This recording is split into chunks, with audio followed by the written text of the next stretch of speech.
So, today, welcome. Welcome to here. Welcome to the channel. Welcome to watching this fucking video that I made, because I'm crazy. Today, we have for you a hilarious, if not serious, toned movie for you to watch.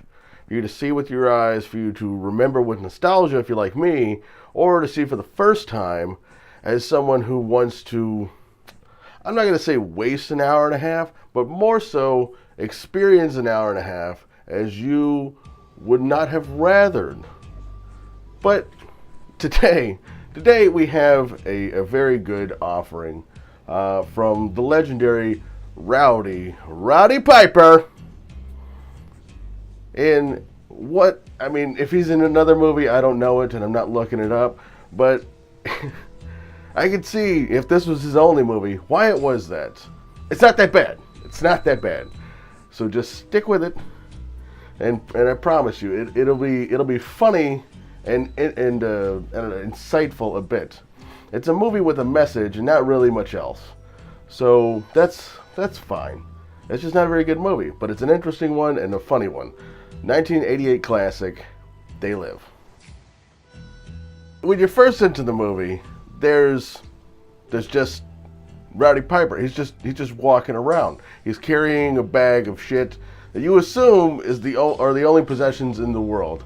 The environment never really gets established. The characters never get built up, and everybody just seems to be an archetype inside of this world, having a message to say, this isn't reality, man. What else is going on? What the fuck is happening here, brah? Look, I get it. It's difficult. It's difficult to write like interesting characters and develop them over an hour and a half. But I shouldn't get the first semblance of character depth after an hour, like a whole hour, an hour of watching this fucking movie. Do we start seeing inside of this guy's character? I don't even know his name. I do not know his name from watching this fucking movie. I know that he's an aggressive man, very simple, who's had to fight his entire life apparently. I don't know who these people were, but it's just so interesting. There's a point in the movie where he sees these monstrous people, and the skin and the eyes and the black and white, which I think is just an effect of the sunglasses itself. But you see him react to seeing that, oh, there's other people, as assaulting police officers, seizing their weaponry, and then murdering everybody in a nearby bank. It seems rational. Seems very rational. Seems the most rational. So he continues to fight just because they're different, it seems. There's tons of propagandist literature everywhere with a fucking billboard that says obey, some chick that says marry and procreate. It's all this stuff. There's a lot of that too. But I just don't understand where the drive comes for him to do that. I just always felt outside of society. Just oh God. It's just me. It's me right there. I'm the outsider. Is that how they want you to identify with his main character? I've always known there was shit going on. He wasn't cynical at all in the beginning of this movie, until he met the sassy black man who's just working hard for his family, and then suddenly, it has nothing to do with that. But these are the chain of events. And where am I supposed to find out the difference? Where am I supposed to see, like, who he was before this happened, and now the knowledge has turned him against society? All right, whatever. But it's just so ham-fisted. The part where he's looking at people doing a thing that he's suspicious of, he asked to borrow a pair of binoculars and go just out in public, not hiding, to scope out these people, to understand what the hell they're doing or why they're doing it. It's just a full 5 minutes of him looking through binoculars, Yeah, well, yeah, it's seems to be something happening over there. Hey, Roddy Piper, what are you curious about? Well, I'm clearly staring at the fucking church across the street. So I'm checking out the church across the street. So I don't know why you're asking me that. I'm obviously spying on them. These were members of the same, just camp of refugees found in a vacant lot in L.A. What the fuck is happening? Why? Anybody at all? Why? I don't know why it's happening. Then I didn't read the short story by Ray Nelson, so I don't know where the basis of it comes from. But as a person who has written short stories, it's very odd to me. It's strange. Why a movie, which I would hazard to guess takes a little bit longer than reading the short story, would just have so many missteps. Unless they were both bad. I don't know. Did they tailor the part to Rowdy Piper's personality and acting ability? I don't know. I would assume that WWF superstars are pretty fucking good at what they do.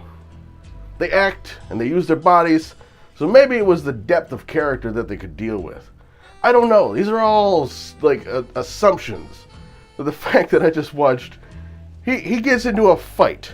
He gets into a fight with his only friend, having just thrown a week's pay at him, 1930s style. Just like, here's a bundle of dollars, bro, and help somebody out. Just keep going. It's all I can do. You're a fugitive from the law. I'm an illegal union worker. I'm an illegal union worker on a job site, living in a camp in a vacant lot in L.A. I'm just trying to help you out, bro. Well, super thanks, guy. By the way, put on these glasses or I'm going to punch you in the face. What?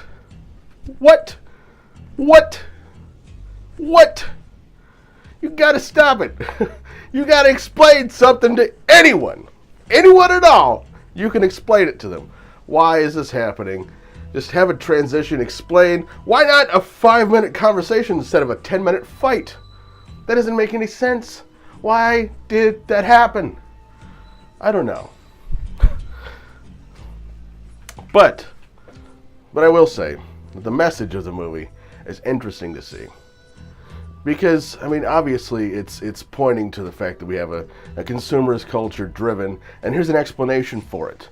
Why are we driven to buy these things? Because there's a constant message and narrative being pushed at you 24/7 from everything that you have that tells you that you need to gain fulfillment from these things. This is how they pacify you. This is how they control you. That sort of message I can get on board with. But in the case of this movie, I mean, if you've watched this and you watched Mr. Robot, you understand that the message is an important thing, but how you deliver it is almost more important, which is unfortunate. It should be just the message stands on merit. But the fact that I gotta see Rowdy Piper butcher lines, say stupid bullshit like, I have come here to chew bubblegum and kick ass. And I'm all out of bubblegum. just so many lines of garbage. So much. What? He's a catchphrase machine blowing people away for no reason! Oh, fuck. Anyway, if you want to feel frustrated and upset and a little bit let down, but remember that there was once a 1980s wrestling star who was allowed to be in the production of a movie, then take 90 minutes out of your day to wait that entire 90 minutes to see one pair of breasts. This rated R film just so gratuitous.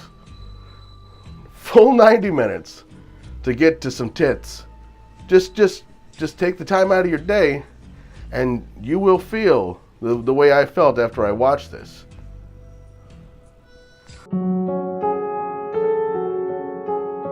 Hello, darkness, my old friend. Huh.